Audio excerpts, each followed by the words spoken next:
Alors là, Gisèle, merci d'avoir préparé une excellente question. L'écrivain Pierre Lance, que les auditeurs de Radio Courtoisie connaissent bien, a écrit 2 ouvrages très remarquables, Savants maudits, chercheurs exclus, dans lesquels il retrace la galère, il n'y a pas d'autre mot, de savants non seulement chercheurs, mais surtout pour leur malheur, trouveurs, Beljanski, Solomides, Antoine Prioré, dont on vient de parler, Loïc Le Ribot, Quinton, etc.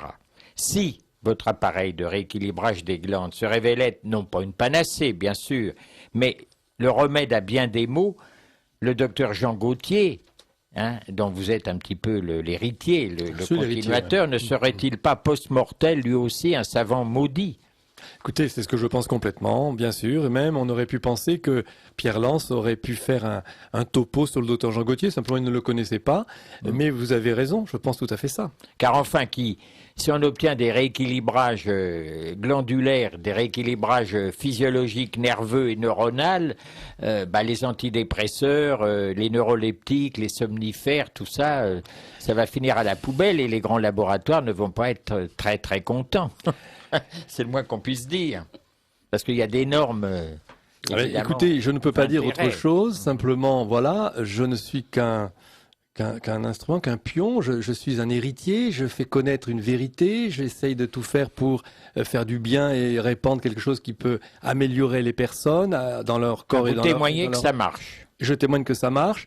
Maintenant, le reste, ça ne me regarde pas. Bien sûr. Je ne peux pas gérer ça. Il est évident que, à terme, c'est un peu un pied lancé dans la fourmilière des médicaments. Parce que la médecine officielle est terriblement accrochée à ses idées. J'ai reçu tout à l'heure, j'ai trouvé dans mon courrier à Radio Courtoisie une lettre d'un docteur tout à fait aimable et sympathique, et ne me traînant pas du tout dans la boue, mais qui s'étonne que je donne parfois, comme Serge de Beketch, la parole à des gens qui ne sont pas, vous voyez, dans le sérail et qui considèrent que Beljanski et autres, ce sont des charlatans. Voilà. Écoutez, y compris Monsieur Yves Ponroy, que j'ai reçu ici, qui a travaillé pendant des années à un très haut poste dans l'industrie pharmaceutique, qui est docteur ès sciences, qui est biologiste, mais on ne peut pas le traiter de charlatan. Il n'est pas d'accord avec un certain nombre de points de vue de la médecine officielle, mais quand on voit aussi que la médecine officielle patauge, j'ai encore consulté pour mon épouse un neurologue à l'hôpital Henri Mondor, où il affirmait faire quelques améliorations dans sa maladie avec la nicotine, et je me suis aperçu qu'il tourne en rond, il patauge complètement et qu'il n'y a strictement rien de nouveau et qu'ils avouent leur impuissance. Il m'a même dit, ce neurologue, nous avons même renoncé aux anticholinésterasiques qu'on donne depuis des années avec des effets pratiquement quasiment nuls. Donc, avant quand même de taper aussi méchamment sur des gens qui ont essayé de trouver quelque chose qui marche, il faudrait être soi-même capable d'avoir mis au point des médicaments qui font des miracles. Exactement. Ce qui n'est malheureusement pas le cas. Simplement, voilà, je trouve que... Il faut être un peu d'humilité. Évidemment, bien sûr. Chacun cherche, ce sont des humains qui essayent d'améliorer le sort de leur... la vérité, la recherche de la vérité, et il faut un peu d'humilité, comme vous le disiez très bien. Il ne faut pas avoir esprit de chapelle, malheureusement, voilà, c'est un combat d'intérêt, et si donc on se heurte à ce combat d'intérêt, on se fait traiter de tous les noms. Ça, c'est éternel. Il faut combattre pour la vérité, me semble-t-il, et laisser tomber tout le reste. Alors, vous le montrez dans vos ouvrages, dont on rappellera les titres. Gisèle, tu nous rappelleras les titres des principaux ouvrages de Jean Duchazot. Vous dites donc que les glandes ont une primauté évidente sur le système nerveux. Or, un éminent spécialiste des fonctionnements cérébraux, que connaissent aussi très bien les éditeurs de Radio Courtoisie, le docteur Nguiem, met toujours l'accent sur les désordres graves causés sur le cerveau par certains rites, comme le tam-tam par exemple, qui mène à la transe, puis aux excès en tout genre, pouvant aller jusqu'au viol, au meurtre, au sacrifice. C'est aussi un petit peu le hard rock dans certains excès de musique trop bruyante. À notre époque, dans des pays pourtant civilisés, on voit paradoxalement une affolante, c'est bien le mot, une affolante progression des actes violents et une perte tout aussi affolante de sensibilité humaine. On a tué pour un regard de travers. Gisèle a eu raison de le noter. A-t-on une explication glandulaire à ces comportements sauvages, on peut le dire, et quelles glandes interviennent ou n'interviennent pas quand on voit, comme on dit vulgairement, des humains péter les plombs à ce point-là. Alors, d'abord, j'ai deux aspects dans la question. Je voulais simplement dire que si on constate dans le cerveau, comme le docteur Nguyen, je crois, des choses dont il dit qu'elles sont la conséquence de la vie difficile qui est menée par certains sujets, donc dans le cerveau, il y a des conséquences. En réalité, ce qu'il faut dire, si je suis logique avec moi-même, c'est que le cerveau dépend et est piloté même par le système glandulaire. C'est toute la thèse du docteur Jean Gauthier. Le cerveau est piloté. C'est ça qui est surprenant. Voilà. Et ça, c'est totalement révolutionnaire. Oui. La thyroïde pilote. Elle a barre sur le cerveau, puisque dès l'embryon, nous savons que les hormones thyroïdiennes sont nécessaires à la myélinisation des neurones des axones. Nous savons que s'il y a un déficit thyroïdien, il y a une synaptogénèse qui ne s'opère pas ou qui s'opère extrêmement lentement et de façon très peu développée. Nous savons ce rapport entre, c'est pourtant connu, mais c'est oublié en physiologie. Alors, par conséquent, en raison, deuxième aspect, en raison de l'alliance entre, comme je disais, entre la thyroïde et le système nerveux. Cette alliance est substantielle. Cette alliance est tellement substantielle et unifiante qu'on ne peut pas dire alors que ce qui serait nerveux ne serait pas glandulaire et réciproquement. Autrement dit, ce qui est thyroïdien est neuronal. Il y a un mimétisme, disait le docteur Gauthier, entre la thyroïde et le système nerveux. Un mimétisme parfait, total. Ce qui fait que on pourrait dire, quand le thyroïde ne fonctionne pas, le système nerveux prend le relais. Quand le système nerveux a un problème, la thyroïde prend le relais aussi. Alors, ce qu'on constate dans le cerveau, si tant est que ce soit vérifié, eh bien, on peut toujours dire sans aucun problème que c'est à cause des modulations endocriniennes qui gèrent tout le nerveux que nous avons des conséquences dans le nerveux. Ça n'est pas du tout une mise en cause de la thèse de l'influence première des glandes sur le cerveau, pas du tout. C'est simplement qu'il y a une telle alliance entre les deux que si on ne considère que le cerveau, ben on va trouver ce qu'on veut y chercher, quoi. En gros, c'est ça. Mais voyez, c'est assez curieux ce que vous dites, et ça me touche particulièrement pour des raisons personnelles, parce qu'un des médecins qui est une gériatre, qui traite mon épouse, constamment, elle revient, chaque fois que nous la voyons, sur ce problème de la thyroïde.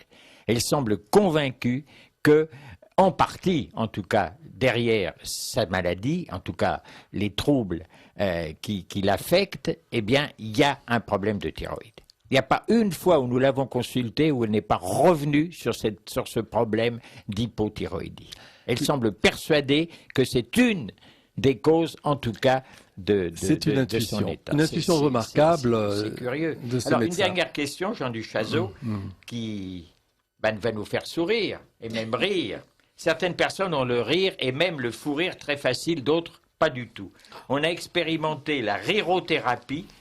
C'est vrai que j'ai vu une émission récemment à la télévision sur la rirothérapie qui semblerait prouver que les malades que l'on fait rire à haute dose, si l'on peut dire, guériraient plus vite.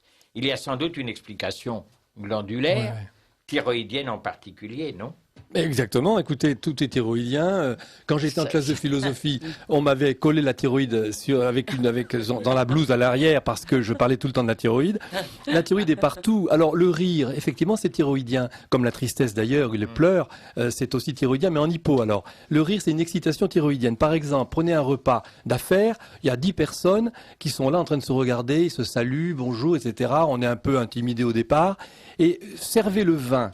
Voyez tout de suite après la boisson alcoolisée, toutes les langues se délient, se mettent à rire même aux éclats, parce que le vin est un excitant thyroïdien. Le rire est d'origine thyroïdienne, rien à faire. Un bon rire vaut un bon beefsteak. Oui. C'est vrai que ceux qui ont, n'est-ce pas voilà, écoutez, c'est tout à fait en rapport avec la thyroïde, absolument. Et ça fait du bien de rire. Bien sûr. Et je m'aperçois quand on regarde des pièces comiques ou qu'on va voir un spectacle comique ou qu'elle regarde des chansonniers qui sont bons, il en reste quelques-uns, moins que naguère et encore moins que jadis, mais enfin bon. Eh bien, je constate que ça fait énormément de bien à mon épouse. Ça, je le constate. C'est frappant, cette histoire. Dès qu'elle rit, les choses vont beaucoup mieux. Alors, des messages, chère Gisèle, parce que tout ça est passionnant. Et tu nous rappelleras les livres de M. Jean Duchazot. Que vous écoutez Radio Courtoisie, Gérard Marin reçoit Jean Duchazot, qui est endocrinopsychologue. Quelques questions. Donc, quelle était l'émission du 3 octobre et peut-on la commander? Oui, cher auditeur, vous la commandez à Radio Courtoisie. C'était l'émission le Journal des sciences de David Mascret. En deuxième partie plus particulièrement. Un auditeur demande: puis-je savoir si au bout d'un certain nombre de séances, le rééquilibrage étant effectué, faut-il continuer pour consolider le traitement ou peut-on les arrêter? Je pense que vous avez répondu en disant que le corps gardait en mémoire. Donc si on en fait suffisamment longtemps, bien sûr, il y a une mémorisation, oui, tout à fait. Un auditeur dit qu'il a 51 ans, qu'il a été opéré de la thyroïde en 82, et plus ça va, plus il se sent agressif. C'est la conséquence de son opération. Agressif. Plusieurs auditeurs nous demandent, là nous allons donner le téléphone de Jean Duchazot, et également son site internet, parce qu'il nous demande donc où faire les séances, comment peut-on pratiquer. Alors on peut communiquer vos coordonnées. Comment peut-on vous joindre, oui. Alors vous donnez votre téléphone. Mon téléphone c'est le 01. Alors chers auditeurs, prenez le temps de noter un morceau de papier, un crayon, un stylo, et Jean Duchazot vous donne les coordonnées de son cabinet. Alors, donc, le téléphone 01 47 63 16 30. 01 47 63 16 30.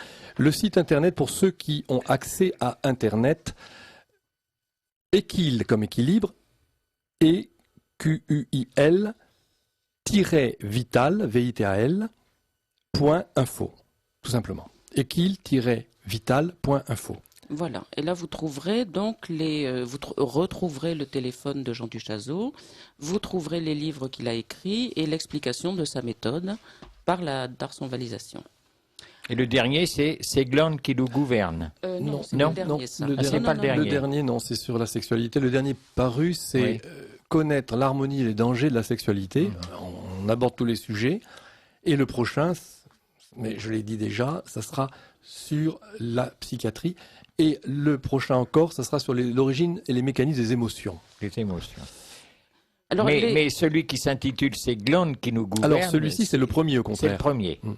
C'est le premier, oui, c'est le plus basique, c'est celui qui est... Mais ça résume bien la pensée de Jean Gaultier. Ah oui, bien sûr. Et c'est dans ce livre qu'on découvre que, contrairement à ce que pense le commun des mortels, et moi le premier, eh bien, ça n'est pas le cerveau qui est l'ordinateur principal, ou en tout cas le seul ordinateur qui dirige notre organisme. Prononcez le titre avec soin quand même. C'est Gland qui nous gouverne. C'est Gland qui nous gouverne. Pas c'est Gland c'est Gland qui nous gouverne. Oui, c'est Gland qui nous gouverne. Oui, malheureusement. Il est vrai que ça pourrait être un pamphlet politique. Oui, ça peut être un pamphlet politique. Très bien, cher Marquis. Est-ce que vous avez des réflexions à nous faire sur ce qu'a dit Jean Duchazot? Je suis passionné par tout ce qui concerne le rire, car effectivement, j'ai toujours estimé que c'était une thérapie. Ayant beaucoup fréquenté les théâtres, je me suis aperçu que ça faisait du bien aux gens quand ils riaient. Et que quand ils voyaient une tragédie, généralement, ils devenaient très emmerdants pendant le dîner qui suivait.